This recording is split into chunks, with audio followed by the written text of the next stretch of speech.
और दुर्भाग्यपूर्ण घटना है। सबसे ज्यादा अफसोस की बात यह है कि पूरे देश में जब भी ऐसी घटनाएं घटित होती हैं, हमारी पूरी सरकार उसकी लीपापोती में लग जाती है। इस पूरे मामले में आप देखिए, रेल मंत्री जी घटना के बाद भी कुछ मानने के लिए तैयार नहीं थे।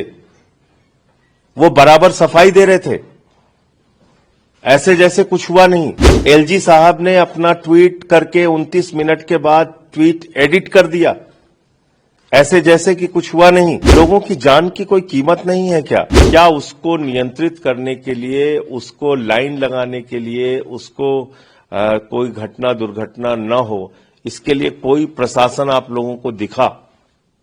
कोई कहीं दिख रहा है आपको? इसका मतलब रेलवे कहीं ना कहीं तैयार था इस बात के लिए कि जो होता है हो जाए, कोई फर्क नहीं पड़ता।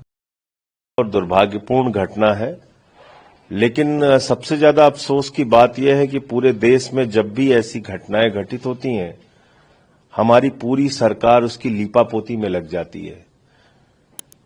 इस पूरे मामले में आप देखिए, रेल मंत्री जी घटना के बाद भी कुछ मानने के लिए तैयार नहीं थे। वो बराबर सफाई दे रहे थे, ऐसे जैसे कुछ हुआ नहीं। एलजी साहब ने अपना ट्वीट करके 29 मिनट के बाद ट्वीट एडिट कर दिया, ऐसे जैसे कि कुछ हुआ नहीं। तो लोगों की जान की कोई कीमत नहीं है क्या? महाकुंभ में भगदड़ में लोग मर जाए, फिर कहा जाएगा उनको मोक्ष की प्राप्ति हो गई। 17 घंटे तक उत्तर प्रदेश की सरकार स्वीकार नहीं करेगी कि कुछ हुआ है। दिल्ली में, देश की राजधानी में प्लेटफॉर्म पे भगदड़ से लोग मर जाएं, रेल मंत्री कहेंगे कुछ नहीं हुआ।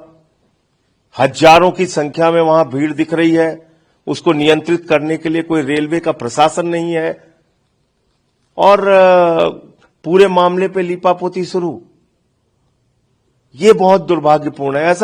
ऐसा लगता है कि इस देश के लोगों के नियति में मरना लिखा हुआ है। कभी आपको नोटबंदी के बाद लाइनों में खड़े होकर मरना है, कभी कोरोना की महामारी में मरना है, कभी पटरियों पे चलते हुए थक के सो जाए तो आपको मरना है, कभी फ्लाईओवर के गिरने से मरना है, कभी पुल के टूटने से मरना है, कभी रोजगार मांगने पे पुलिस की लाठी से मरना है, कभी फसल का दाम मांगने पर मरना है, कभी कुंभ के मेले में मरना है, कभी प्लेटफॉर्म पे मरना है। तो मरना इस देश के लोगों की नियति हो गई है, और ऐसा लगता है सरकार को कोई फर्क नहीं पड़ता। नॉर्दर्न रेलवे के सीपीआरओ का बयान, आप देखिए 2014 के बाद कोई भी घटना इस देश में होती है, ऐसा लगता है कुछ नहीं हुआ, लोग ही जिम्मेदार हैं इसके लिए, क्योंकि लोगों ने तो भगवान को चुन लिया है और भगवान की आलोचना होती नहीं।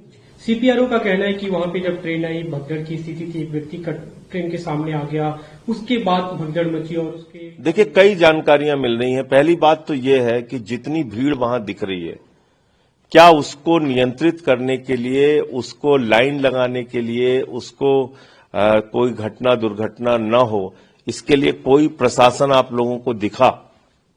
कोई कहीं दिख रहा है आपको? जो भीड़ की तस्वीरें आ रही नहीं दिख रहा है। इसका मतलब रेलवे कहीं ना कहीं तैयार था इस बात के लिए कि जो होता है हो जाए, कोई फर्क नहीं पड़ता।